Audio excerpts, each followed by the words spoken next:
મારા ઘરવાળા 2004 થી સાહેબ ગુજરી ગયા છે. હજી સુધી ધોરાજીમાં વારસાની કાયમી રોજીરોટી મને નથી મળી. મેં મારી છોકરીઓના લગ્ન કર્યા, હજી હું વ્યાજવા પૈસો ફેરવું, હજી છતાં મને કાયમી રોજીરોટી નથી મળી. મણીબેન પરમાર મારા માવતરની અટક છે ને પુનાળી કુટુંબ. અમને બસ અમે એ દુઆ કરીશ કે અમને રોજીરોટીનો કાયમી માટે મળે અને અમે ક્યાંય હાથ ફેલાવા જાય નહીં. और અમારો નાના નાના બસા છે અમારે ખાવું હું ધોરાજીમાં કાયમી અમને રોજી રોટી દો. મારા છોકરાને કેમ ભણાવવા, કેમ ધંધે જવું, કંઈક નોકરી ધંધા નથી, એટલા ટાઈમથી રોજમદારી કરીએ છીએ. અમને તો ઘણી તકલીફ પડી છે. કાગર વીણીએ છે, ભંગાર કુસો વીણીને માન છોકરા મોટા કર્યા. 2006 માં ગુજરી ગયા. હવે નરેન્દ્ર મોદી તો કાઢ્યો. તમારે શું રોટલા ખાવા કે પ્રાઇવેટ કામ કરવા કે પેટનું પૂરું કરવું? કઈ રીતે પૂરું થાય? ઘણી તકલીફ પડી અમારે સેથી જો કઈ અત્યારે અમે માન મજૂરી કરીને અમારું ગુજરાન હલાવતા હોય. દેવાનો જ નથી, કોઈને મત દેવાનો નથી. અમને રોજીનો અનાજ નથી મળતો. આ લોકો પોતાના પરિવારનું ગુજરાન હલાવે, એના બાળકોનું ભરણ પોષણ કરે, ભણાવે ગણાવે કે પોતાનું ઘર ચલાવે. આવી કપરી પરિસ્થિતિમાં સરકારશ્રીએ વિચારવું જોઈએ અને જે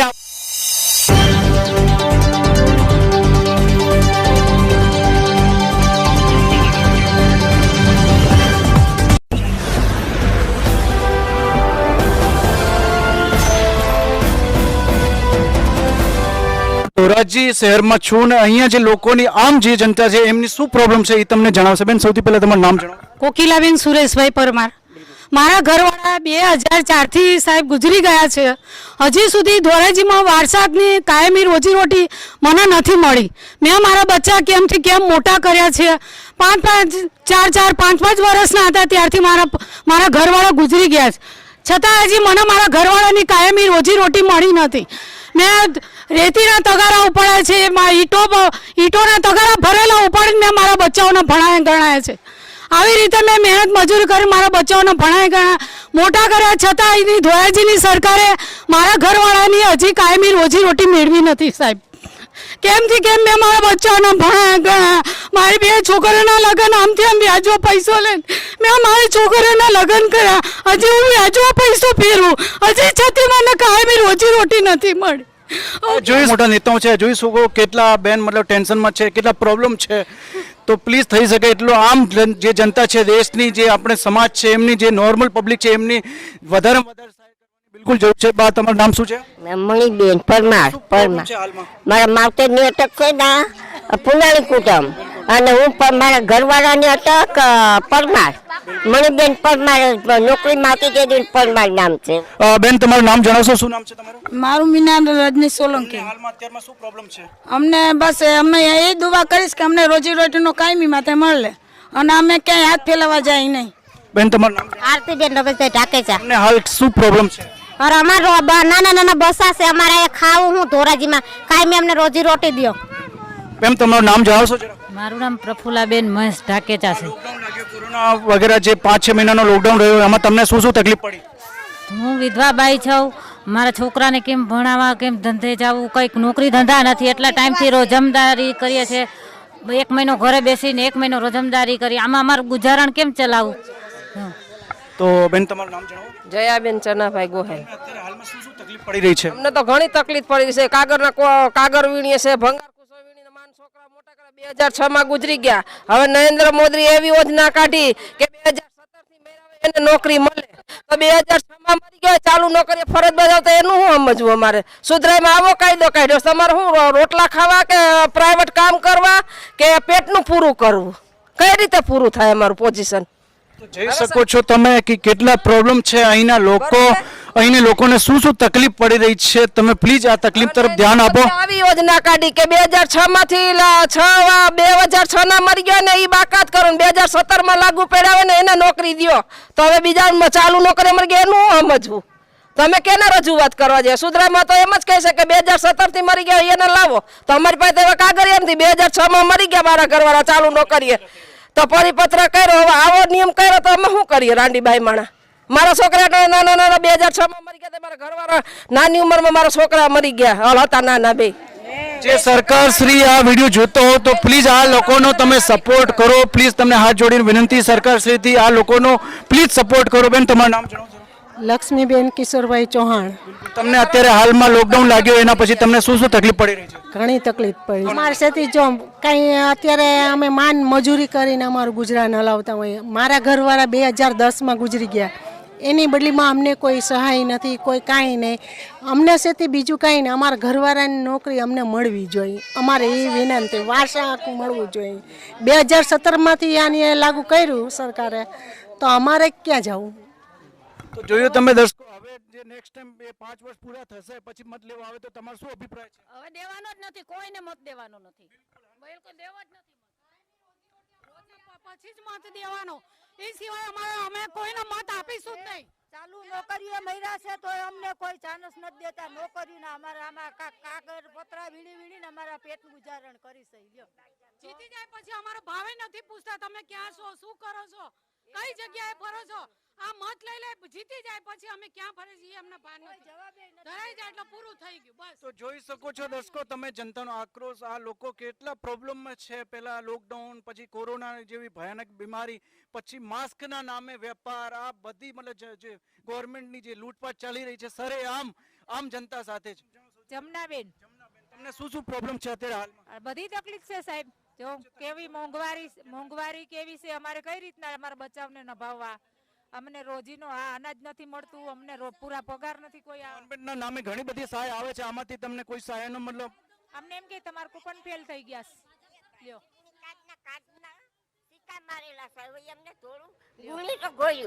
પણ થોડું થોડું ખાવા અનાજ તો દેવું જોઈએ ને આવા ગલતા માણસ. દરમિયાન જે લોકડાઉન કરવામાં આવ્યું સરકાર દ્વારા, લોકડાઉન દરમિયાન મજૂરી કરતા લોકો, સફાઈ કામ કરતા લોકો, તેના નોકરી ધંધા અત્યારે સાવ બંધ હતા.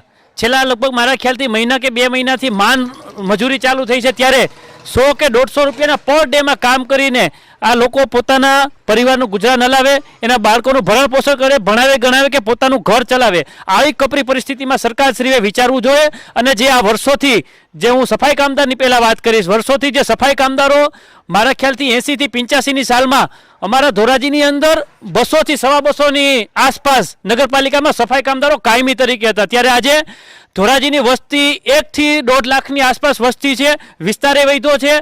ત્યારે આ સરકાર દ્વારા એવો પરિપત્ર બહાર પાડવામાં આવ્યો કે જ્યારે પણ સફાઈ કામદારની ભરતી કરવામાં આવે ત્યારે તેમાં વાલ્મીકી સમાજનો એકનો જ અધિકાર નહીં, અન્ય જ્ઞાતિનો પણ એમાં સમાવેશ કરવો જોઈએ અને ભરતીમાં એમને લેવા જોઈએ. ત્યારે હું સરકારશ્રીને આપના માધ્યમથી સંદેશો દેવા માંગુ છું કે જ્યારે ડબ્બા જાજરું હતું, માથે મેલું ઉપાડી અને જે ભંગી સમાજ, વાલ્મીકી સમાજ કામ કરતો હતો, ત્યારે કોઈ અન્ય જ્ઞાતિને સરકારશ્રી આમાં ઇન્વોલ્વ નહોતી કરતી. આજે માત્ર ઝાડુની સફાઈ છે, ત્યારે અન્ય જ્ઞાતિનો સમાવેશ કરવાનું આ સરકારે વાલ્મીકી સમાજને પતન કરવાનું કાવતરા કરી રહી છે.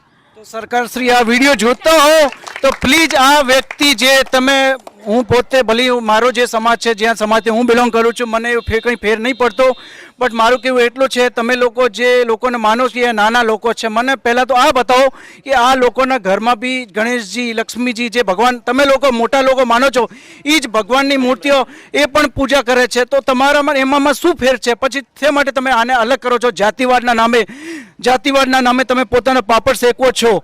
આ બધા બંધ કરો ને પ્લીઝ આ લોકોનો સપોર્ટ કરતો નહીંતર આ લોકો જે પોતાના પર આવી ગયા તો પછી શું હાલ થશે તમે પોતે સમજી શકો છો. ઘણા બધા એવા બીજો બુજુર્ગ મિત્ર છે અમારી સાથે. સર, સૌથી પહેલા તમારું નામ જણાવો.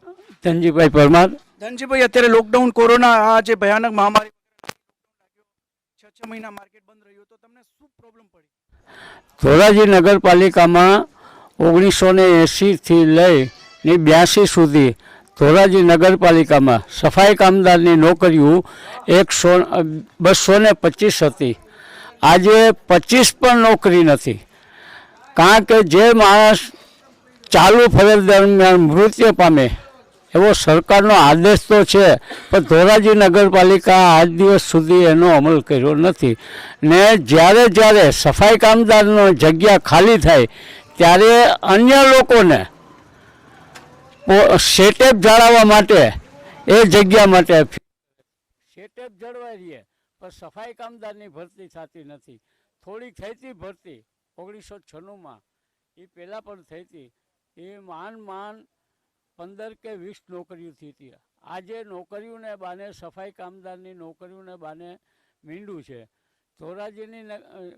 ધોરાજીની વસ્તી અત્યારે 1 લાખની ઉપર છે.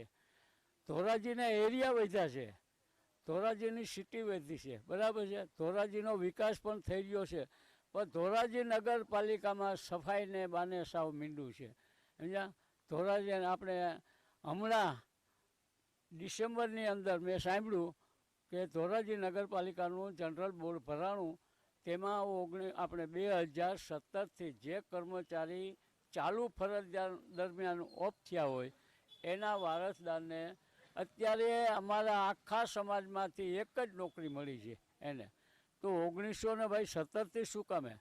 સમજ્યા? નગરપાલિકાનો એવો કોઈ નિયમ નથી. આ 2017નો એવો કયો નિયમ છે કે આપણે 2017થી જ બધા લેવાના? ત્યારે અત્યારે 225 કર્મચારી હતા, એને બદલે આજે 25 કાયમી પર કર્મચારી નથી. ને જે ધોરાજી નગરપાલિકાની અંદર આ કોન્ટ્રાક્ટ પ્રથા છે એ બંધ કરવી જોઈએ એવી અમે વિનંતી કરી છે સરકારશ્રીને, કે જેથી કરીને કાયમી રોજમદાર રાખે. જેટલી જગ્યા ખાલી છે એને બદલે કાયમી રોજમદાર રાખે એવી અમારો પ્રશ્ન છે. માન્ય સરકારશ્રીથી અપીલ છે, જે બુજુર્ગ દાદાએ કીધું એમની વાતનો માન રાખે, એમની બધી વાતોનું માન રાખીને એમની જે સંમતિ છે એના ઉપર ગૌર કરે. બીજી વાત એ છે કે જ્યારે જ્યારે નગરપાલિકાની ચૂંટણી આવે છે ત્યારે દરેક પક્ષના અહીંયા મીઠી મીઠી વાતો કરી જાય, આશ્વાસન દઈ જાય, એમના લોભામણી વાતો કરે, પણ ચૂંટણીનું પરિણામ જ્યારે આવે ને જે વિજય થાય એ વિજય થયા પછી આ વાલ્મીકી સમાજમાં કોઈ પણ, મને અત્યારે મારી 75 વર્ષની ઉંમર છે, કોઈ પણ નગરપાલિકાનો ચૂંટાયેલો સભ્ય અમારે વાસની અંદર કોઈ દિવસ મુલાકાતમાં આવ્યા નથી કે કોઈ દિવસ અમારો ભાવ નથી પૂછ્યો કે તમને શું તકલીફ છે. સમજ્યા?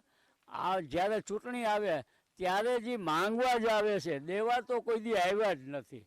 સમજ્યા? માંગવા જ આવે, દેવા તો કોઈને આવ્યા જ નથી. તો અમારો એક જ છે, અમારો વિકાસ અને અમારી રોજીરોટી માટે, અમારા બાળકોને ભણાવવા માટે અમારા પાસે એક જ વિકલ્પ છે, ઝાડુ. જો ઝાડુમાં જ સરકાર અમને પાયમાલ કરી નાખશે, એમાં જ અમને નોકરી ધંધા નહીં આપે તો અમે અમારા બાળકોનું ગુજરાન કઈ રીતે ચલાવશું? જ્યારે વાલ્મીકી સમાજના લોકો ઘણા એવા છે, એન્જિનિયરો થયેલા છે, ભણેલા ગણેલા છે, પીટીસી થયેલા છે, બીએડ થયેલા છે, જ્યારે પીટીસીની અંદર 2% અનામત જ્યારે વાલ્મીકી સમાજની દીકરી પીટીસી કરે ત્યારે એને નોકરી મળી જતી હતી, પણ આ સરકારશ્રીએ એ 2% પણ કાઢી નાખી, 1% કરીને એમાં પણ વાલ્મીકી સમાજને અન્યાય કર્યું છે. અને વાલ્મીકી સમાજના જે દીકરા દીકરી ભણે છે તો પણ બેરોજગાર રખડે છે. એટલા માટે હું મારી સમગ્ર ગુજરાતની સમાજ વતી, ભારતની સમાજ વતી હું આ સરકારને વિનંતી કરું છું, હાથ જોડીને વિનંતી કરું છું કે મારી આ ગરીબ સમાજ અને મારી ગરીબ પ્રજાને આ સરકાર ઝાડુમાં રોજીરોટી આવે એવી 2 હાથ જોડીને વિનંતી કરું છું. એટલું સરકાર ધ્યાનમાં રાખજો. ગમે જગ્યાએ ગુજરાત રાજ્યમાં ગમે એ જગ્યાએ જ્યાં સુધી સફાઈ કામદારો કાયમી નહીં કરો ત્યાં સુધી દવા પીવાનો વારો આવશે અથવા કેરોસીન છાંટીને બળી જવાનો વારો આવશે. એટલું સરકાર ધ્યાનમાં રાખજો. આ સફાઈ કામદારો ગરીબ માણસો બહુ ગરીબ પરિસ્થિતિ ભોગવી. આટલું ગુજરાતની સરકાર ધ્યાનમાં રાખજો. ગમે આ સફાઈ કામદારો ઓફિસે જઈને દવા પીવાનો વારો આવશે, એટલું ધ્યાનમાં રાખજો. तो माननीय प्रधानमंत्री श्री नरेंद्र भाई मोदी जी हमारी आपसे नम्र विनंती है, हूँ तमाराथी नम्र विनंती करूँ छूँ, हूँ पण हाथ जोड़ीने कि आ जे सफाई कर्मचारीનું ઉદાહરણ તમે જોયું, but you know I think કે તમે પોતે સ્લોગન બનાવ્યો છે સ્વચ્છ ભારત અભિયાન માટે બનાવ્યો, પણ સ્વચ્છ ભારત અભિયાનમાં સૌથી મોટો જે યોગદાન કંઈક છે તો આ વાલ્મીકી સમાજનો છે. અગર એ વાલ્મીકી સમાજ અગર સ્વચ્છ ભારત અભિયાનમાં યોગદાન ના આપે, એક દિવસ માટે પોતાની જાત પર આવી જાય તો તમારે ખબર પડશે કે સ્વચ્છ ભારત અભિયાન શું હોય છે પછી. तो प्लीज माननीय मोदी जी आ समाज तरफ थोड़ा अपना ध्यान खेचो, आ समाज ने सपोर्ट करो. कैमरा पर्सन प्रदीप सोनी साथे JK मदरियास लाइव.